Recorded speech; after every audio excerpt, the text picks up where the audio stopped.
Hello नमस्कार दोस्तों, स्वागत है आप सभी का। आज हम चर्चा करेंगे ओल्ड पेंशन स्कीम के ऊपर। कई दिनों से मांग उठ रही कि ओल्ड पेंशन स्कीम को रिस्टोर किया जाएगा, दोबारा से लागू किया जाएगा, और नई पेंशन स्कीम क्या है और केंद्र सरकार का इसके ऊपर क्या कहना है। केंद्र सरकार ने कहा कि कोई ऐसा प्रपोजल नहीं है कि ओल्ड पेंशन स्कीम को दोबारा से लागू किया गया है। ये जो एक मिनिस्टर है फाइनेंस के, मिनिस्टर ऑफ स्टेट फाइनेंस भगवत कारद, इन्होंने कहा है कि स्टेट गवर्नमेंट है राजस्थान, छत्तीसगढ़, झारखंड, इन्होंने सूचित किया है सेंट्रल गवर्नमेंट को, PFRDA की अपना डिसीजन किया है कि पेंशन स्कीम, जो पुरानी पेंशन स्कीम है उसको रिस्टार्ट करेंगे अपने एम्प्लॉयज़ के लिए। लेकिन केंद्र सरकार का ऐसा कुछ भी मानना नहीं है, कोई प्रपोजल नहीं है। केंद्र सरकार ने माना है कि ऐसा कोई भी उनका मकसद नहीं है कि पुरानी पेंशन स्कीम को दोबारा से लागू करें। ओल्ड पेंशन स्कीम के अंडर में एम्प्लॉयज़ को एक डिफाइंड पेंशन मिलती थी रिटायरमेंट के बाद, और इसमें एक एम्प्लॉय जो एंटाइटल्ड है 50% अमाउंट है, जो लास्ट जॉन सैलरी, जो आखिरी महीने की जो उसे सैलरी मिली है, मान लीजिए 50,000 सैलरी है तो उसे 25,000 की पेंशन उसकी हो जाएगी, वहाँ से शुरू हो जाएगी। और सारे भी फंड्स मिलते हैं जो सैलरीड पर्सन को मिलते हैं, उनको PA DA ये भी दिया जाता है, एरियर वगैरह, ये सभी चीज़ें जो पेंशनर है उसको दी जाती हैं। फिर भी जो पेंशन अमाउंट है कंट्रीब्यूटरी है नेशनल पेंशन सिस्टम के द्वारा, जो 2004 से इफेक्टिव में है।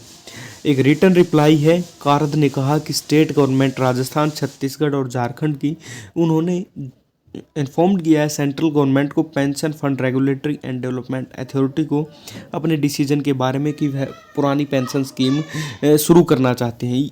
किसको, कौन सी एजेंसी है? पेंशन फंड रेगुलेटरी और डेवलपमेंट अथॉरिटी होती है, PFRDA, उसको सूचित किया है कि ये तीनों स्टेट अपने स्टेट में पुरानी पेंशन स्कीम को रिस्टोर करना चाहते हैं। पंजाब सरकार ने 18 नवंबर 2022 से एक नोटिफिकेशन निकाला है कि वह पुरानी पेंशन स्कीम को ही इम्प्लीमेंट करेंगे अपने एम्प्लॉयज़ के लिए, जो प्रेजेंट में NPS न्यू पेंशन स्कीम के अंदर कवर्ड किए जाते हैं।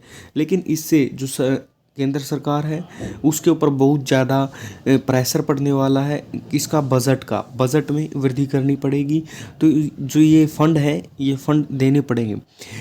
राजस्थान, छत्तीसगढ़ और झारखंड ने यह मुद्दा उठाया है, एक प्रपोजल भेजा है सेंट्रल गवर्नमेंट को कि हम यह करना चाहते हैं, लेकिन सेंट्रल गवर्नमेंट ने इसके लिए मना कर दिया है। In response to the proposal of this states, PFRDA ने इन्फॉर्म किया है इन स्टेट को कोई भी ऐसा प्रोविज़न नहीं है पेंशन फंड रेगुलेटरी और डेवलपमेंट अथॉरिटी एक्ट 2013 का कि exist and withdrawal under the national pension system regulation 2015 and और दूसरे रेलिवेंट रेगुलेशंस अप्लाई किए जाएंगे जो पहले से डिपॉजिटेड है, both in the form of state government contribution और employ contribution towards the NPS along with the accruals can be refunded and deposited back to the state government। जो ऐसी चीज़ें हैं वह वापस से स्टेट गवर्नमेंट के खाते में आ जाएंगी।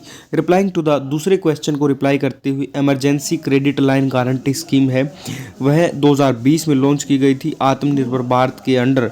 आत्मनिर्भर भारत अभियान के under has benefited 1.19 crore borrowers का इसको फ़ायदा मिलने वाला है। गारंटी देंगे 3.58 लाख करोड़ की गारंटी देने का वादा किया था emergency credit line guarantee scheme के अंदर, जो 2020 में लॉन्च की गई थी। आत्मनिर्भर भारत अभियान का हिस्सा थी।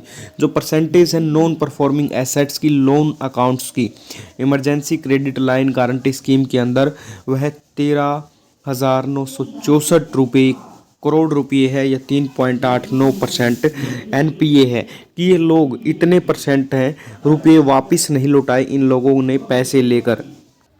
जो यह स्कीम थी emergency credit guarantee line scheme थी, 100% क्रेडिट की गारंटी दी जाती थी, उसको एक्सटेंड कर दिया है कि लैंडिंग इंस्टीट्यूशन के लिए ये लोन प्रोवाइड करते हैं जो एलिजिबल बोरोवर्स हैं। और जो एडमिसिबल गारंटी लिमिट है इस स्कीम के अंदर 4.5 लाख करोड़ थी, उसको बढ़ाकर 5 लाख करोड़ कर दिया है। 50,000 करोड़ की जो एडिशनल गारंटी दी जाएगी।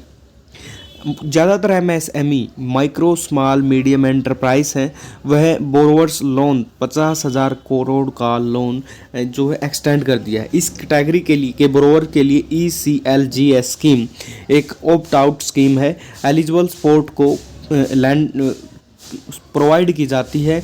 जो एलिजिबल स्पोर्ट है लैंडर्स को, इस कैटेगरी में एलिजिबल बोरर्स उनको, unless the MSME borrowers decided not to avail the support or were eligible. लेकिन ऐसा कोई प्लान नहीं है केंद्र सरकार का कि ओल्ड पेंशन स्कीम को दोबारा से लागू किया जाए।